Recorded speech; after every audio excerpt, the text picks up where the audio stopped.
విభీషణుడి మాటలు వినేద్దామా? సముద్రకని గారి మాటలు ఇప్పుడు విందాము. అందరికీ నమస్కారం. దేవుడికి నండి. చాలా ఎమోషనల్గా ఉంది. ఎప్పుడే మంచి విషయం చేయాలంటే దానికి దేవుడు బ్లెస్సింగ్స్ ఉండాలని చెప్తారు. ఆ బ్లెస్సింగే అందరినీ ఒకే లైన్లో మళ్ళీ తీసుకొచ్చింది.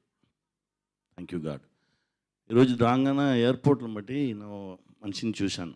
మొదట చెప్పారు, విభీషణంగా చేయడం వచ్చి చాలా నార్మల్ విషయం కాదురా. నీ బాడీలో బలం ఉండాలి, నీ మైండ్లో బలం ఉండాలి. ఆ రామచంద్రుడు స్ట్రైట్గా బ్లెస్సింగ్ ఇస్తానే అది జరుగుతుంది, నువ్వు చేసుకున్నావు, గాడ్ బ్లెస్ యూ అలా అన్నారు. నా చూసిన రామచంద్రుడు దా ప్రశాంత అలానే చూశాను. ఎందుకంటే సడన్గా ఉండే మీట్ చేశాము, నాకు ఏం తెలియదు. సడన్గా ఉండే చూస్తే నాకు డిజిటల్లో చూపించారు, ఇది చేద్దాం, మీరు చేస్తే బాగుండు అనుకున్నాను. సార్ వెళ్తాం సార్ రండి.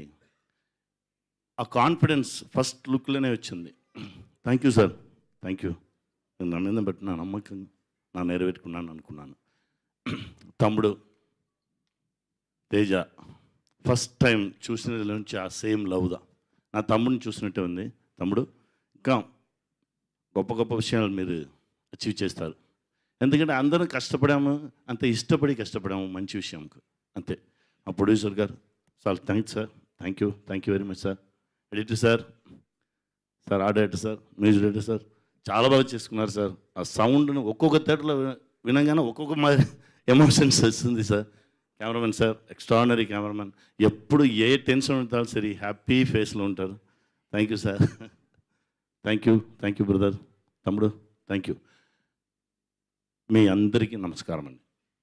మీరు లేదంటే ఈ సక్సెస్ లేదు. Thank you very much. Thank you so much sir.